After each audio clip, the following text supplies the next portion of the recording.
Hello, I'm Brigantia Blackbird of Blackbird's Brew. Happy Friday and welcome to Wicca 202. Today we are going to be talking about amber. Now I do choose a stone a month to discuss in this course of classes, and this month's stone isn't really a stone. Technically, it is fossilized resin of coniferous trees, and they frequently contain bits and pieces of other plants from that era, and sometimes even have complete specimens of insects contained within them. The reason why it's classified with the crystals in witchcraft is because it is solid like a crystal and it's often used for jewelry, and essentially it's treated as a stone if to day-to-day practice. Therefore, for ease of reference and to avoid rather tedious semantics discussions, amber is classified with the crystals. Amber can be transparent, semi-transparent, or non-transparent depending on where it was found and the conditions of that location. Most amber is honey-toned, shades of yellow, orange, some reds. However, on occasion they have found samples of amber that are in the blue and the green tones, which apparently is quite a striking sight. The composition of amber is approximately 78% carbon, 11% oxygen, and 10% hydrogen. Amber is relatively soft. It usually rates a 2 or a 3 on the Mohs scale.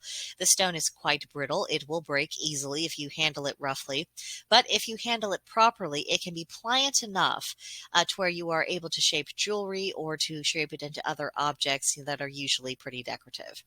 So let's talk about the magical properties of amber. Its energy is projective. It is associated with the sun and the planet Mercury, as well as the days of the week of Friday and Sunday, and the elements fire and earth. The chakra it most relates to is the solar plexus, and in the tarot, amber is linked with the chariot card and with the death card. For goddesses, amber is usually associated with Danu and Freya. One of the other names for amber is actually Tears of Freya. That's how close the link is.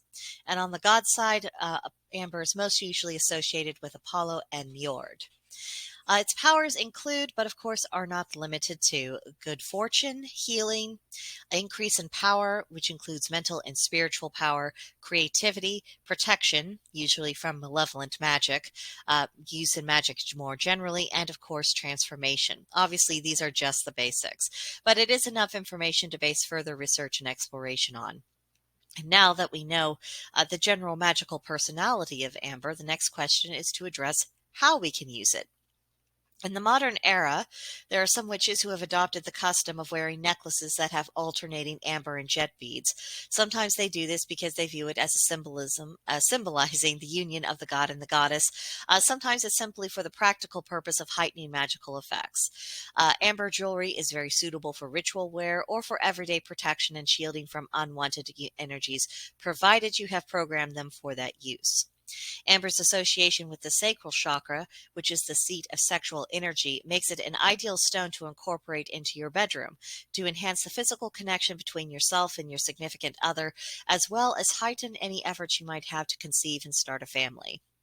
If you are struggling to meditate or you are wanting to purge unwanted energy from your system, if you have enough amber to create a circle and then sit inside of that circle, it will be calming for the mind and it will gently add to your efforts to cleanse your own energetic system.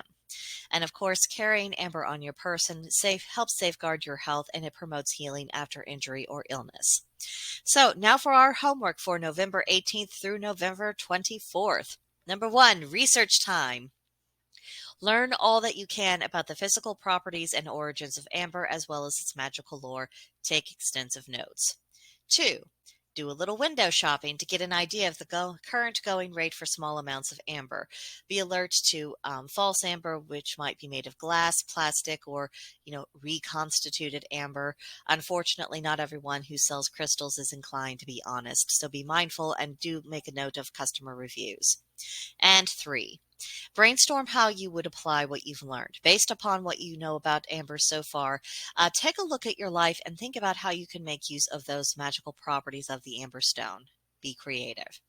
So that will do it for this week. Comments, questions, concern, leave them in the comment section below, or what would probably be a lot more productive is to join the Gilded group if you have not done so already, and just ask any questions from me there.